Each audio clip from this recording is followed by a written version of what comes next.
Hello साथियों, जय हिंद, राधे राधे, जय श्री कृष्ण। आई होप आप सभी लोग बहुत अच्छे होंगे और आप सभी के एग्जाम की बहुत अच्छे तरीके से तैयारी चल रही होगी। जैसा कि मेरे प्यारे साथियों, आप लोगों को पता है कि हम लोग क्लास 12 केमिस्ट्री के मोस्ट इंपॉर्टेंट न्यूमेरिकल्स की सीरीज को कर रहे हैं और इस सीरीज का ये लेक्चर नंबर 7 है। ठीक है, यहाँ पर आप देख पा रहे होंगे कि ये लेक्चर नंबर 7 है। इससे पहले हम लोग 6 लेक्चर में 30 न्यूमेरिकल को कवर कर चुके हैं। ठीक है ना। और आज हम आप लोगों के लिए लेकर के आए हैं 5 मोस्ट इंपॉर्टेंट न्यूमेरिकल जो आपके बोर्ड एग्जाम में हर बार लगभग पूछे जाते हैं। ठीक है ना।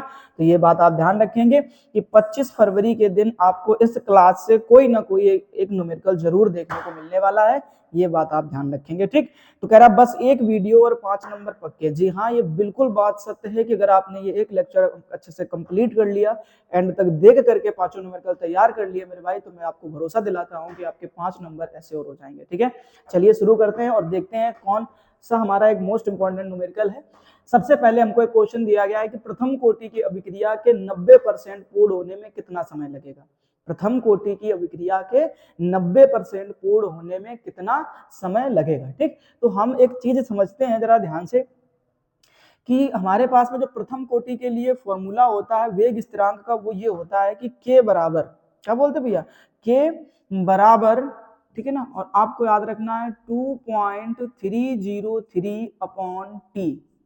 ठीक है, ये फॉर्मूला याद रखेंगे, इनटू लॉग बेस में 10 a upon a minus x. ठीक है, ये फॉर्मूला आपको अच्छे से तैयार करना पड़ेगा। बोले क्या दिक्कत है? कोई दिक्कत नहीं है, आराम से तैयार कर लेंगे भैया। ठीक है ना, हमें जब चीजें तैयार ही है तो हम फॉर्मूले को अच्छे से तैयार कर सकते हैं। ठीक, अब अगर आपको ये फॉर्मूला मेरे भाई याद है आपको अच्छे से, तो मैं आपको कुछ चीजें आपको और बता दूं।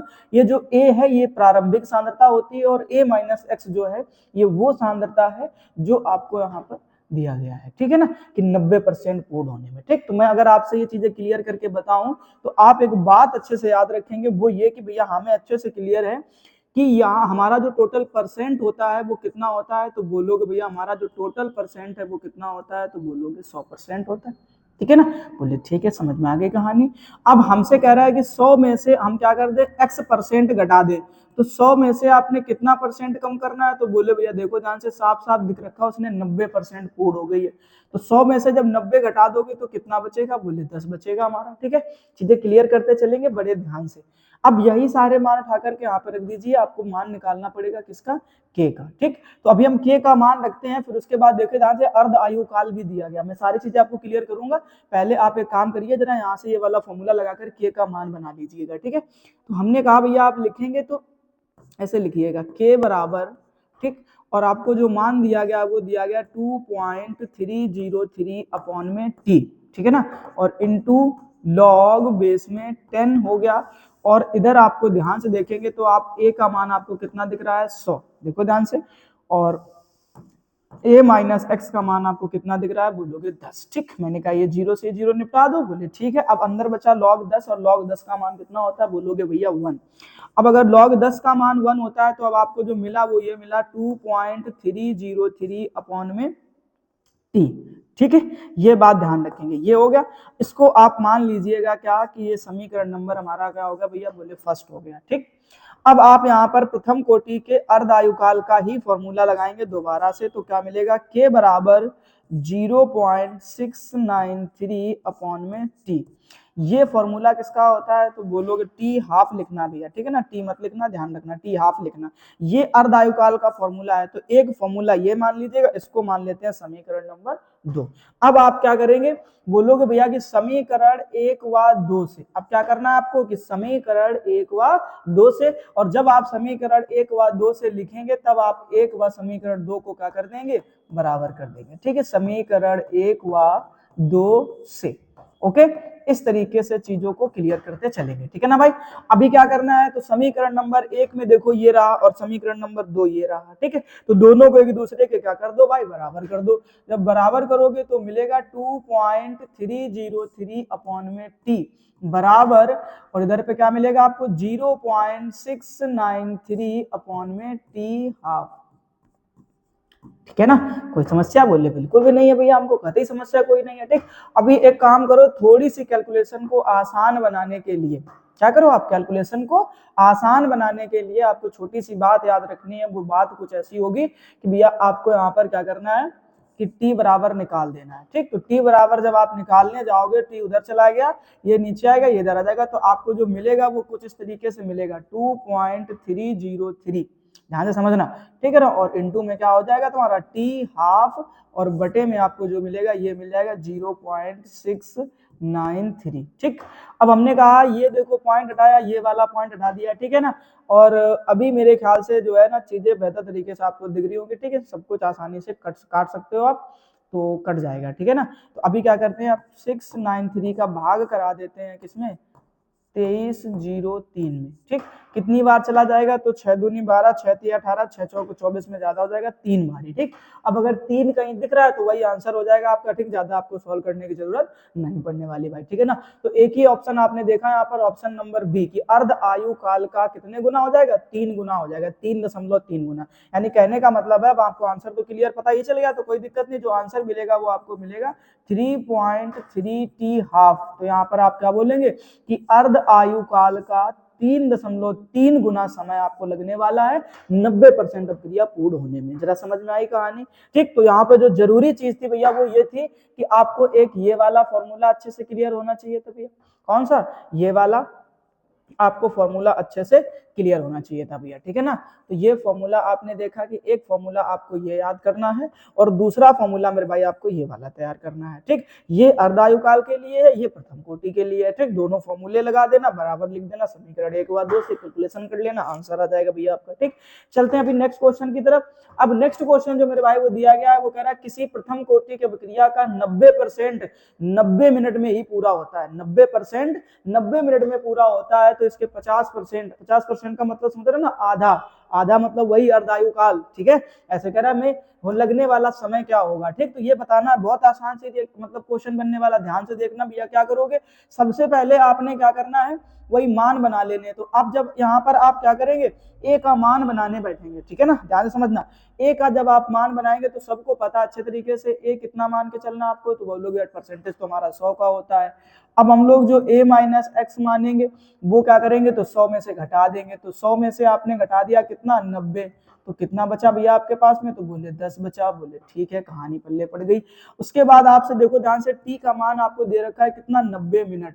तो यहाँ पर भैया आप क्या लिख लेंगे, 90 मिनट लिख देंगे। ठीक, अब दूसरा जो है ना वो अर्धायुकाल की कहानी, तो पहले हम लोग इससे ही एक समीकरण बना लेते हैं। फॉर्मूला आपको मैंने सिखा ही रखा है। फॉर्मूले में क्या लिखते हो भैया, तो बोलोगे हमें पता है कि k बराबर लिखा जाएगा क्या, 2.303 अपॉन में t और इनटू में लॉग बेस में 10। ठीक है ना, और इधर पे तुम क्या लिखोगे, a upon a minus x. ठीक है ना भैया, बोले हाँ समझ में आ गई कहानी। अब इस फॉर्मूले में ये सारे के सारे उठा करके मान रख दो, k का मान बन जाएगा भैया। बोले समीकरण नंबर फर्स्ट दे देंगे इसको। ठीक, तो k बराबर आपको दिखेगा 2.303, t का मान आपको दिया गया है 90। ठीक है, मल्टीप्लाई करा दो, लॉग बेस में कितना लिख दो भैया, बोले 10। और उसके बाद आप देखेंगे कि यहाँ पे जो a का मान है वो कितना दिया गया है आपको, तो बोलोगे भैया a का मान तो 100 दिया गया है, बटे a माइनस एक्स का जो मान है ये आपको दिया गया है 10। ठीक है, ऐसे अब यहीं से कैलकुलेशन कर लेंगे। तो हमने कहा भैया 10 से एक जीरो काट दो, फिर से वही सेम कंडीशन बन गई भैया। बोले ठीक है, कोई दिक्कत नहीं है। तो k बराबर जो मिलेगा वो ये मिलेगा आपको 2.303 अपॉन 90 इंटू, और यहाँ पे ध्यान रखना लॉग 10 का मान तो 1 हो जाता है, तो इसको छोड़ दो इतने में ही, कोई समस्या नहीं, आगे सॉल्व करने की जरूरत है नहीं आपको पड़ेगी। ठीक, इसको बना दीजिए आप समीकरण नंबर 1। ठीक है, अब देखो ये चीज लिखी 50%, मैं चाहूं तो ऐसे भी लिख सकता हूँ कि a का मान 100 ले लूं, a माइनस एक्स को क्या कर दूं, घटा दूं, आएगा तो 50। सेम कहानी बनेगी, अर्ध आयुकाल लग गया, सीधी सी बात है। ठीक है ना, और जब ये अर्ध आयुकाल की कहानी आती है भैया, तब आपको एक बात ध्यान रखनी है कि अर्ध आयुकाल के लिए आपने क्या पढ़ रखा है कि k बराबर 0.693 अपॉन में क्या होता है भैया, बोलोगे t हाफ। इसको मान लीजिए समीकरण नंबर 2। ठीक, अब वही पुरानी कहानी जो भी पीछे सिखाई गई थी वाले में, क्या कि भैया समीकरण 1 व 2 से। ठीक है ना भैया, तो तुम यहाँ पर क्या लिखोगे कि समीकरण 1 व 2 से। ठीक है, समीकरण 1 व 2 से। अब समीकरण 1 व 2 को बराबर कर दो, तो देखो ध्यान से इधर भी के दोनों के को क्या कर दीजिए, बराबर कर दीजिए। आपको जो है ना अर्ध आयुकाल का मान मिल जाएगा। बोले कितना है, तो पहले ये रखते हैं, तो 2.303 upon 90 is equal to 0.693 upon T half. ठीक है भैया, यहाँ तक कहानी कंप्लीट है। बोले हाँ। अभी क्या करते हैं, टी हाफ का मान बनाते हैं। तो हमने इधर भेज दिया, इसको इधर भेज दिया, उसको उधर भेज दिया, तो हमको जो मिला वो ये मिला कुछ इस तरीके से कि टी हाफ बराबर 0.693 और मल्टीप्लाई 90 और उसके बाद नीचे आ जाएगा 2.303। चीजें क्लियर है? बोले हाँ। अब देखो 3 अंक के बाद दशमलव ये लगा, 3 अंक के बाद दशमलव ये लगा, दोनों को ही निपटा दीजिए। क्लियर हो जाएगा? बोले हाँ ठीक है, समझ में आ जाते हैं कहानी। ठीक है। अच्छा मैं आपको एक छोटी सी जुगाड़ बताऊं। क्या जुगाड़ बताऊं? हमने कहा आपसे कि भैया ये जो इसको भी 2 अंक तक ले लो, इसको भी 2 अंक तक ले लो, थोड़ी कैलकुलेशन आपकी बेहतर हो जाएगी। ठीक है ना, और आंसर पे बिल्कुल रत्ती भर का फर्क पड़ेगा, कोई ज्यादा खास आंसर में फर्क नहीं पड़ने वाला। ठीक है, तो मैंने क्या कहा आपको कि ये भी 2 अंक तक ले लीजिए। ठीक है ना, और ये वाली वैल्यू को भी आप कितने अंक तक ले लीजिए, 2 अंक तक ले लीजिए। ठीक है ना, 2 अंक तक। एक हमने छोड़ दिया क्योंकि ज्यादा लंबे के दशमलव के बाद तक जाना ना, तो ये हमने अभी पॉइंट भी हटा दिया। अब अपन काटते हैं। ठीक, तो हमने कहा भैया ये वाला 0 ये वाला 0 निपटा दो, कोई फर्क नहीं पड़ता है। ठीक, और हमने कहा 23 से ये वाला निपटा दो, तो 23 तिया कितना हो जाएगा, 69 और 9 तिया 27, यानी जो टी हाफ निकल करके आएगा, यानी जो अर्ध आयुकाल निकल करके आएगा, वो लगभग 27 मिनट के आसपास होगा भैया। ठीक है ना, आंसर में बेटा बिल्कुल थोड़ा सा अंतर समझ में आता है, बाकी कुछ खास अंतर नहीं देखने को मिलेगा। यही आंसर आपका सही माना जाएगा। ठीक है, इसमें कोई दिक्कत की बात नहीं है भैया। ठीक है ना, तो 27 मिनट आपका क्या हो जाएगा, आंसर हो जाएगा। ठीक, थोड़ी कैलकुलेशन जल्दी करने के लिए, कैलकुलेशन से बचने के लिए अपन ने ये रास्ता चुना। ठीक, चलिए अभी अपन चलते हैं क्वेश्चन की तरफ। ठीक है ना, ये कितने मतलब मैं और देखिए जरा ध्यान से करा, एक प्रथम कोटि की अभिक्रिया का अर्ध समय 4 मिनट है। एक प्रथम कोटि की अभिक्रिया का अर्ध समय 4 मिनट है, तो 99.9% अभिक्रिया कितने समय में पूर्ण होगी। ठीक, बोले कोई समस्या नहीं है। अभी ध्यान देना भैया, आपको दिया गया एक प्रथम कोटि है और उसमें जो आपका अर्ध समय दिया गया, बोले अर्ध समय क्या होता है, तो आप बोलोगे भैया टी हाफ है ना, जो अर्ध समय है वो क्या होता है, बोलोगे टी हाफ। अब ये जो अर्ध समय है वो दिया गया आपको कितना, 4 मिनट। कोई दिक्कत नहीं है। तो 99.9% क्रिया पूर्ण होने में कितना समय लगेगा, कोई टेंशन लेने की जरूरत नहीं, कतई आप शांति से चीजों को समझने की कोशिश करना एक बार ध्यान से। ठीक, मैंने कहा आप यहाँ पर फॉर्मूला लगा दीजिए, के बराबर 0.693 अपॉन टी हाफ। ठीक है, इसमें आप मान रख दीजिए फटाफट से, तो आपको जो मिलेगा वो मिलेगा 0.693 अपॉन, अब क्या टी हाफ क्यों रखना ना, अपॉन में आप क्या रखेंगे, ये वाली वैल्यू रख दो 4 मिनट। ठीक है ना, तो 4 रख दिया, इसको मान लीजिए आप समीकरण नंबर 1। ओके, अब अपन चलते हैं दूसरी बात की तरफ। अब यहाँ पर जो आपको अच्छे से क्लियर होता है वो ये क्लियर होता है कि भैया हमारा जो परसेंटेज है वो कितने का होता है, 100 का। अब आपने a माइनस एक्स की वैल्यू निकालनी है, तो वो 100 से घटा करके निकालनी पड़ेगी भैया। बोले हाँ ठीक है, तो 100 में से आप कितना घटा दीजिए, 99.9% ये घटा दीजिए आप। ठीक, जब आप 99.9 घटाएंगे तब आप देखेंगे कि आपको जो वैल्यू मिलने वाली है, ठीक है ना, वो कुछ ऐसी मिलेगी मेरे ख्याल से 0.1।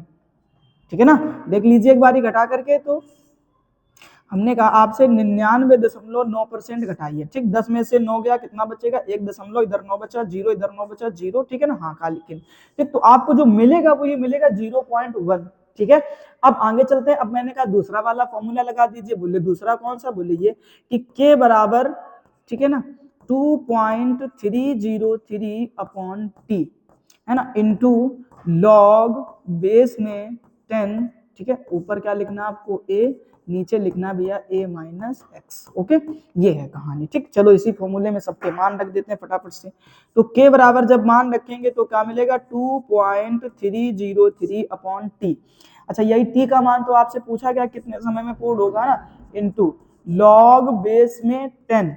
अब यह बात याद रखो भैया। बोले क्या याद रखना है, तो आपको याद रखना a का मान जो है ना आपको वो कितना दिया गया है, बोलोगे 100, बट a माइनस एक्स का मान कितना है, तो बोले 0.1। हमने कहा आपसे कि ये पॉइंट हटा दो, ऊपर क्या बना दो, एक 0 बना दो। ठीक, अब इस चीज को आप 10 की घात 3 लिख सकते हो, सुनना ध्यान से, 10 की घात 3 लिख सकते हो। फिर एक फॉर्मूला होता है, क्या मैं वो यहाँ पे फॉर्मूला आपको थोड़ा सा दिखा दूं, कि लॉग बेस में 10, ठीक है ना, और x की पावर y। तो जब हम लोग इस फॉर्मूले को लिखते हैं तो ये जो घात होती है वो आगे आ जाती है, कुछ इस तरीके से कहानी बन जाती है। ठीक, तो अब हमें यही फॉर्मूला यहाँ लगा देना। 10 की घात 3 लिखोगे तो 3 कहाँ आ जाएगा मेरे भाई, आगे आ जाएगा। तब आपको मिलेगा k बराबर 2.303 अपॉन में t इंटू इधर कितना हो जाएगा 3। ठीक, और बचेगा आपके पास में क्या, लॉग बेस में 10। चलो मैं लिख देता हूँ एक बार ना, आपको ज्यादा तकलीफ ना हो, यहाँ पर मैंने ऐसे लिख दिया। ठीक, अब मैंने आपको सिखा रखा है कि लॉग 10 का मान कितना होता है, बोलोगे भैया 1 होता है। तब आप फाइनली देखोगे कि के बराबर जो आपको मिला वो मिला 2.303 अपॉन में टी इंटू में 3। ठीक, इसको भैया आप मान लीजिएगा समीकरण नंबर 2। ठीक है ना, चीजें जहां ना समझ में आए कमेंट बॉक्स में हमको बता दीजिएगा आप। ठीक है ना, मैं आपको अच्छे से दूसरे लेक्चर में सिखा दूंगा, समझा दूंगा। ठीक, फिलहाल अब अपन बातचीत करते हैं समीकरण नंबर 1 व 2 से। अब आप यहाँ पर लिख सकते हैं क्या कि समीकरण 1 व 2 से। ओके, अब समीकरण 1 व 2 से जब आप देखेंगे तो एक दूसरे को बराबर कर दीजिए। ठीक है, तो पहले समीकरण 1 में क्या लिख रखा आपने, तो 0.693 अपॉन में 4। ठीक है, बराबर इधर कितना है तो 2.303 इंटू में 3 और अपॉन में क्या है भैया, बोले टी है। एक काम करो, मेरी एक बात मानो। ठीक, अभी जैसे मैंने पीछे वाले लेक्चर में मतलब पिछले वाले क्वेश्चन में बताया था कि एक एक दो अंक तक ले लो इनको केवल। ठीक है ना, एक अंक इसका छोड़ दो, आप इग्नोर कर दो, तो आप देखेंगे 2.30 मल्टीप्लाई ये 3 और उसके बाद में नीचे क्या है भैया, टी है। ठीक, अब हमने कहा टी बराबर निकालना है, तो जब आप टी बराबर निकालेंगे तो सबको अच्छे ठिकाने पहुंचा दीजिए। तो 2.30 मल्टीप्लाई 3 और ये भी उधर ही चला जाएगा। ठीक है ना, तो आप इसमें 4 से और मल्टीप्लाई करा दो। ठीक, ये चीज नीचे आ जाएगी तो 0.69 आ जाएगा। ठीक, अब मैंने कहा भैया ये 2 अंक तक है, ये 2 अंक तक है, दशमलव दशमलव को निपटा दो। बोले ठीक है भैया, 3 से काट दिया अपन ने, 3 दूनी 6, 3 त्रिका 9। बोले ठीक है भैया, ये भी पल्ले पड़ गया। अब मैंने कहा 23 से इसको निपटा दो, तो यहाँ से काटोगे तो 10 ही तो बचेगा। 10 चौको कितना कर दो मेरे भाई, 40 कर दो। मेरे ख्याल से टी का जो आंसर आएगा वो भैया 40 मिनट आ जाएगा। ये बात आप अच्छे से ध्यान रखेंगे भाई। ठीक है, अभी बताएं जरा हमको कोई समस्या अगर किसी को हुई हो तो इस क्वेश्चन में। ठीक है, फटाफट से भैया जल्दी से इसका स्क्रीनशॉट ले लो, फिर अपन चलते हैं नेक्स्ट क्वेश्चन की तरफ। ओके, अब नेक्स्ट क्वेश्चन भैया हमारे पास में क्या दिया गया है, कह रहा है यदि एक अभिक्रिया में यदि ए अभिकारक की सांद्रता 3 गुनी है तो अभिक्रिया का वेग 27 गुने हो जाता है, तो अभिक्रिया की कोटि यानी n का मान आपको बताना है। ठीक है, कोशिश करते हैं जल्दी से चीजों को समझने की। सबसे पहले आपको एक फॉर्मूला याद रखना है कि r बराबर में k और a की पावर में होता है n। क्या होता है भैया, n। ये है फॉर्मूला। ठीक, और इसी को आपको मान लेना है क्या, समीकरण नंबर फर्स्ट। ठीक है ना, ध्यान से समझना। अब कह रहा है कि हमारा ए की सांद्रता 3 गुनी, ये ए दिख रहा है ना, इसकी सांद्रता आपसे कितनी गुनी कर दी गई है, तो कह रहा है भैया 3 गुनी। मेरी बात बड़े ध्यान से सुनना, इसकी ए की सांद्रता को आपने कितने गुना कर दिया है, तो कह रहा है 3 गुना कर दिया जाए। ठीक, मेरी बात सुनना। फिर कह रहा है तो अभिक्रिया का वेग 27 गुना हो जाता है, यानी जो वेग है वो कितना हो जाता है, 27 गुना हो जाता है। ठीक, ऐसे लिख सकते हो, बोलो हाँ भैया लिख सकते हैं। इसको मान लो समीकरण नंबर 2। ठीक, अब यहाँ पर एक आप काम कर सकते हैं कि भैया लिख सकते हैं कि समीकरण 2 में समीकरण 1 से भाग करने पर। चीजें क्लियर हो रखी है कि नहीं हो रखी, पहले ये बताओ। लिखोगे आप क्या कि समीकरण 2, ठीक है ना, डिवाइडेड बाय समीकरण फर्स्ट। ठीक है ना, ये चीज आप ध्यान रखेंगे। अभी क्या करते हैं भैया, समीकरण नंबर 2 आपको दिया गया है 27r, ठीक है ना, और बटे, ठीक है, नीचे क्या लिख दो, केवल r बराबर। अब ध्यान से देखो इसमें क्या लिख रखा आपने, k, और यहाँ पर क्या हो जाएगा 3a की पावर n, और इधर पे क्या हो जाएगा आपका k और a की पावर n। ठीक है ना, अभी निपटाते हैं किसी ना किसी को, तो ये इधर से निपट गया, ये इधर से निपट गया। बोले ठीक है, अभी आप लिख सकते हैं कि 27 यानी बराबर 3a बाई a की होल पावर n। खाते हैं सेम है, कर सकते हो, कोई दिक्कत नहीं है। अब मैंने कहा इसको इससे निपटा दो। ठीक, अब ये 27 जो है ना बेटा, वो क्यूब कितने का होता है, तो बोलोगे 3 का क्यूब है। ठीक है ना, 3 त्रिका 9 तिया 27, और यहाँ पर आप क्या लिख सकते हो, 3 की पावर n। जब ये हमारे हर समान होते हैं तो घातें भी आपस में बराबर हो जाती हैं, तो भैया n का मान जो आपको दिखने वाला है वो कितना मिलने वाला है भैया, बोलोगे 3 मिलने वाला है। चीजें क्लियर हुई, बोले हाँ भैया समझ में तो आ गई कहानी हमको। ठीक है ना, फटाफट से भैया इसका स्क्रीनशॉट ले लो, फिर हम लोग आगे की तरफ चलते हैं और कहानी को समझते हैं आगे की।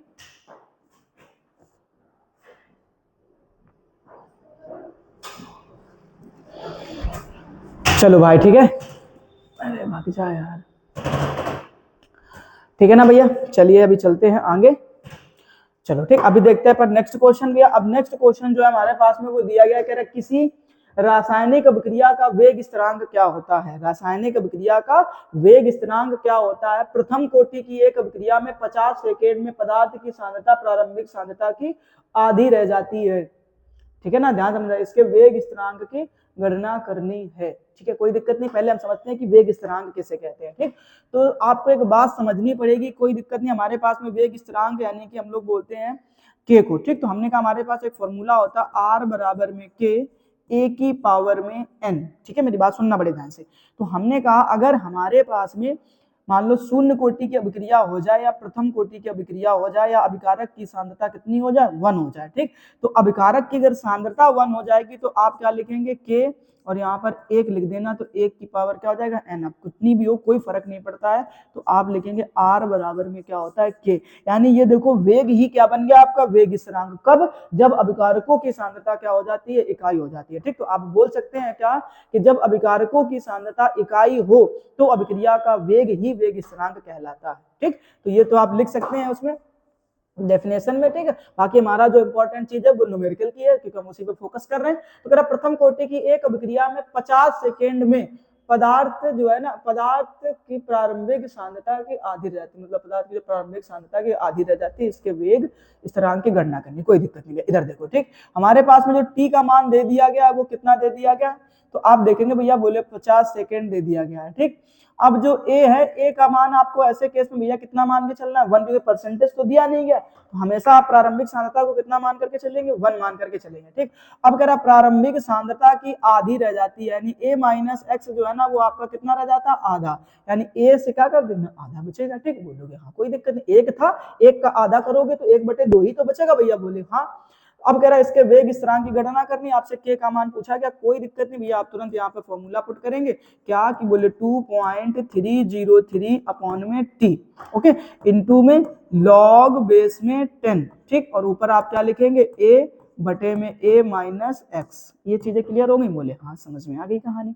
अभी क्या करना है भैया, बोलोगे के बराबर 2.30। अब 2 अंक तक ले लो, ज्यादा चक्कर में मत पड़ो। ठीक है ना, मैंने आपको हर बार यही तो सिखाया है कि जब भी आपको कैलकुलेशन थोड़ी सी अच्छे से करनी है, जल्दी निपटानी है ना, तो आप हमेशा से 2 अंक तक की ही कहानी को पकड़ करके चलेंगे। ठीक, टी का मान आपने पढ़ रखा, 50 सेकेंड दिया गया, रख लो कोई दिक्कत नहीं है, लॉग बेस में 10। अब देखो ए का मान आपने कितना लिया है, बोलोगे भैया 1 और बटे में, यहाँ पर आप ध्यान रखेंगे कितना दिया गया, 1/2। ठीक, तो अब जब इसको कैलकुलेट करोगे तो ये 2 चला जाएगा भैया बोले ऊपर, तो आपको मिलेगा के बराबर 2.30 बटे में कितना हो जाएगा, 50 मल्टीप्लाई, इसको ऊपर लेकर के जाएंगे तो पहुंच जाएगा 2, और लॉग 2 का मान होता है 0.3010। अपन 2 अंक तक ही लिखेंगे। ठीक, ये बात ध्यान रखना, कैलकुलेशन आसान बनानी है तो भैया ये सारे हथकंडे आपको अपनाने पड़ेंगे। ठीक है, अब मैंने कहा यहाँ से पॉइंट हटाया तो आपने क्या बोला भैया, 2 जीरो नीचे बढ़ा दिया, ये वाला भी हटा दो और 2 जीरो नीचे बढ़ा दो, अब निपटा दो जो निपटने को लिखे। तो बोले भैया 1 2 3 तो नहीं निपटने वाले हैं भैया, 2 ही निपटेंगे। ठीक है ना, चलो निपटाते हैं 2 को ही कम से कम। ठीक, तो ये काट दो, अब यहाँ पर जहाँ से 2 जीरो नीचे काट दिया अपने, बोले हाँ ठीक है, 2 जीरो इधर से काट दो।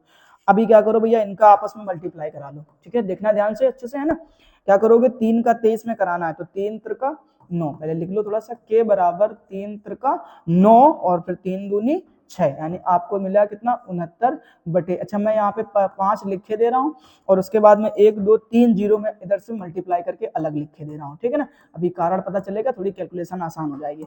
मैंने कहा 5 का अभी भाग कर दो कितने में, 69 में। ठीक, एक बार में जाएगा, बोले हाँ, एक बचा 19 हो गया, 3 बार में चला जाएगा। ठीक है ना, तो 5 तिया 15, 9 में से 5 क्या बोलोगे कितना बचेगा, 4, इधर से खत्म। ठीक, मैंने कहा दशमलव लगा दो, जीरो बढ़ा दो, 5 अट्ठे 40, तो कितनी बार गया, बोले भैया 8 बार ही चला जाएगा। ठीक है, पूरा पूरा निपट गया, बोले हाँ, निकल कर कितना आया, तो जवाब आएगा भैया हमारे पास निकल कर आया है 13.8, और अभी भी ऑलरेडी नीचे कितने जीरो बने पड़े हैं, तो तुम बोलोगे भैया हमारे पास अभी भी 3 जीरो जो है ना बने पड़े हैं। ठीक, अब हमने कहा 3 जीरो को ऊपर लेकर के जाओगे, मैंने कहा अच्छा एक काम करो, थोड़ा सा इसको अगर और ढंग से लिखना चाहो तो आप लिख सकते हो 13.8 बचे 10 की घात 3। अब नीचे जो घात होती है वो ऊपर जाते जाते किसकी हो जाती है, माइनस की हो जाती है, तो आप लिखोगे 13.8 गुणा 10 की घात माइनस का 3। ठीक, अब यहाँ पे देखो प्रथम कोटि की अभिक्रिया है, कौन सी कोटि की अभिक्रिया है? प्रथम कोटि। तो प्रथम कोटि की अभिक्रिया के लिए जो वेग स्थिरांक का मात्रक होता है वो सेकेंड इनवर्स होता है। ठीक है, क्लियर हुआ कि नहीं हुआ? बोले ये कैसे पता आपको? तो बोलोगे भैया हमारे पास होता है मोल, ठीक है ना, एक फॉर्मूला होता है, इसको याद रखना होता है, मोल लीटर इनवर्स की होल पावर 1 माइनस एन, ठीक, और इनटू में सेकेंड इनवर्स, ठीक, ये होता है हमारे पास में। ठीक, अब n बराबर हमारे पास में प्रथम कोटि में कितना होता है 1, और इधर 1 रख दोगे तो जब 1 माइनस 1 करोगे तो कितना मिलेगा 0, और सबको पता अगर किसी की भी घात 0 होती तो इसका मान कितना होता है 1, और फिर 1 का सेकेंड से मल्टीप्लाई कराओगे तो बचेगा तो केवल इतना ही ना मेरे भाई। ठीक है, तो अभी बताओ जरा ध्यान से, कोई समस्या किसी को? ठीक, तो आज के जो 5 मोस्ट इंपॉर्टेंट न्यूमेरिकल थे भैया वो आपने सॉल्व कर लिए हैं। ठीक है, आई होप आप लोगों को वीडियो पसंद आया होगा। अगर वीडियो पसंद आया है तो लाइक कर दीजिए और अपने दोस्तों के साथ में साझा भी कर लीजिए। ठीक, और अगर चैनल पर पहली बार आए हो तो चैनल को सब्सक्राइब भी करिएगा, ठीक है ना, ताकि जब भी हमारा कोई नया वीडियो अपलोड हो उसका नोटिफिकेशन आपको समय पर मिलता रहे। ठीक है ना मेरे भाई, तो जय हिंद, राधे राधे, जय श्री कृष्णा। मिलेंगे नेक्स्ट लेक्चर में, तब तक के लिए अपना ख्याल रखना और अच्छे तरीके से अपने बोर्ड एग्जाम की तैयारी को बनाए रखना। ओके।